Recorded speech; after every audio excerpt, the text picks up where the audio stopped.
My name is Kathy Lofton, a 2022 Lead for America and American Connection for Fellow, placed with Innovate Memphis.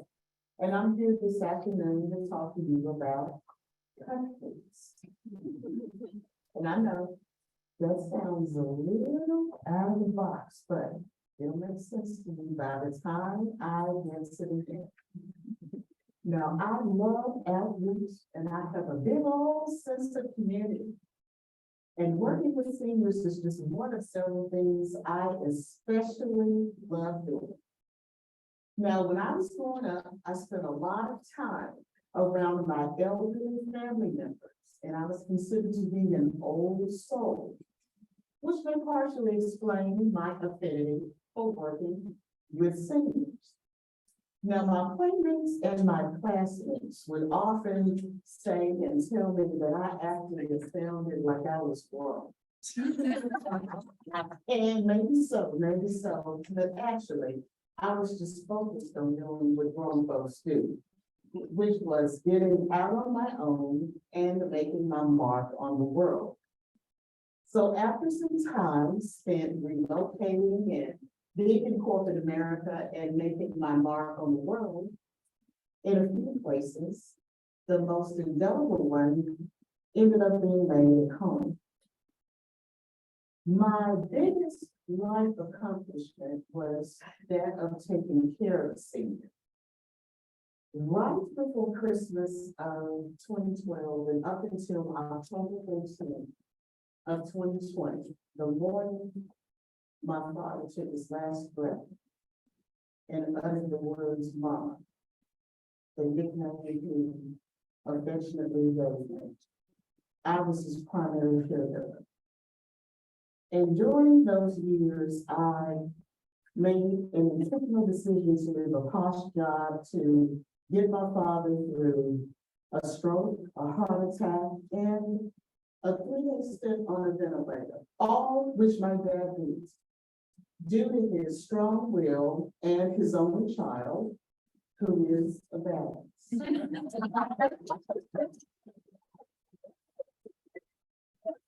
I say that because I advocated for my father by employing interventions to help my dad cheat death.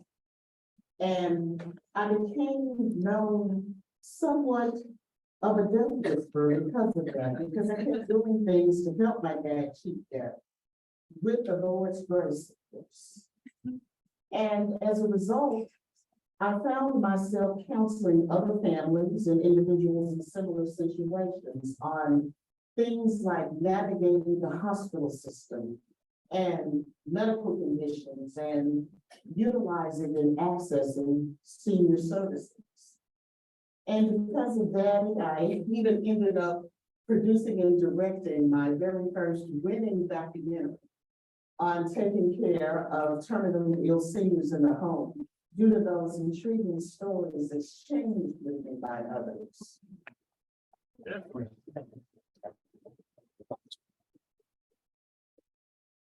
when Katie Bergen, to some of you, came recruiting me for LFA, child, I had no earthly idea that LFA was.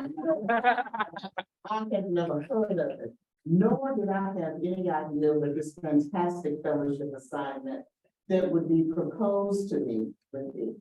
So I researched LFA and I agreed to the joint interview with Kay and my host site supervisor, Courtney McNeil, was watching. And when Courtney told me she wanted me to train African-American seniors in this new pilot they had on digital devices, I was ecstatic because it was right up my alley. Now, I know that my training background and my experience and all of that was apparent on my resume. But I'm telling you, I believe Miss Katie told Miss Cleo. Because I believe she got the skinny on me on that old folks connection I had. Now, as a fellow with Innovate Memphis, I did several things. I developed original curriculum, and I taught nearly 70 seniors around Memphis on digital literacy at the basic level. And one of those seniors is as young as age 96.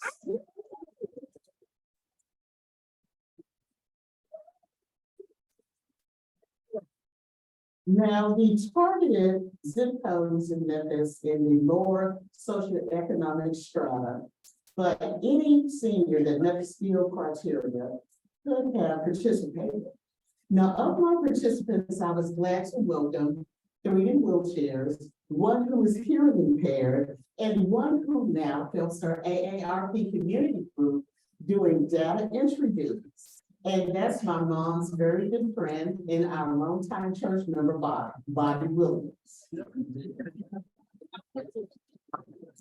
Now, Bobby is a trained and retired social worker in her late 70s, and she was a member of the second of my 4 cohorts.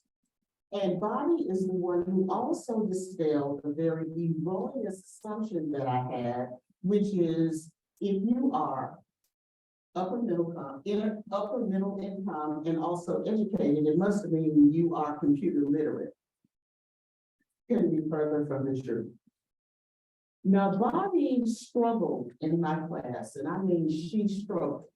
Things that you and I find to be easy, like powering on a device or connecting to the Wi-Fi, were extremely challenging and difficult for her.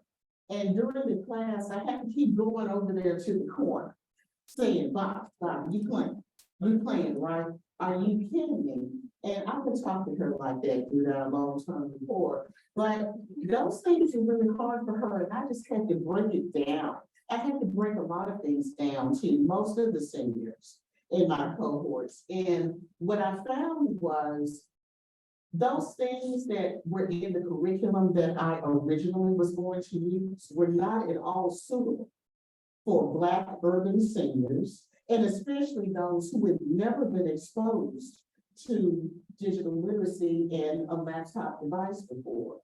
So what I did was just scrap all that fancy stuff, and I went totally off script. And I had to modify things and break it down to make it understandable to my seniors, and modify it to make it totally about them.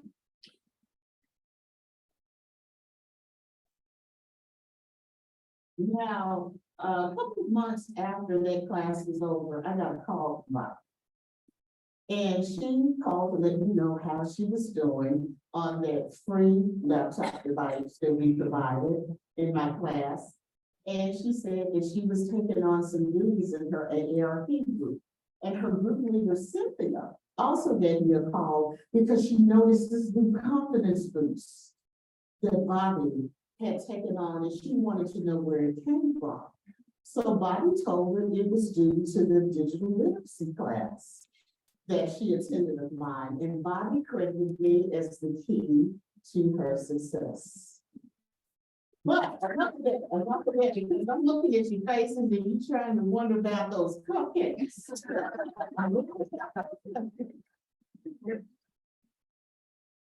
Now, I learned about something called the cupcake conundrum. And this is something I learned from Senator Cory Booker.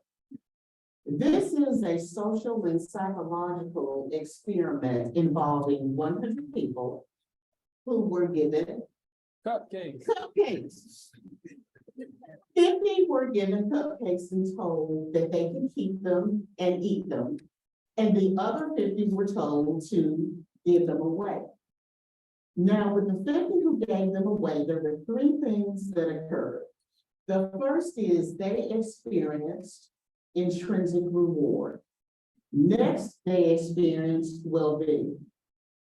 But the most important thing is they experienced something called negativity bias.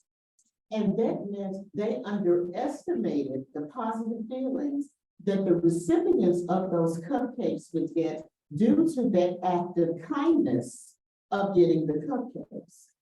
So the question is, why don't more people give cupcakes away?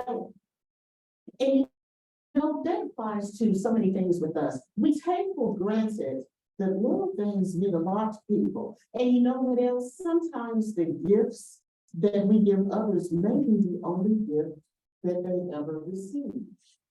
And I think that's the crux of the service of LFA and ACC. We're the ones who get that those proverbial cupcakes are far more meaningful giving away than staying home eating them. The impact of our work is like icing when we spread it across all these places that our program touches. So today I leave you with a call to action. Continue serving and giving away those countries as we end our service in turn with LFA. And remember, start where you live. Thank you.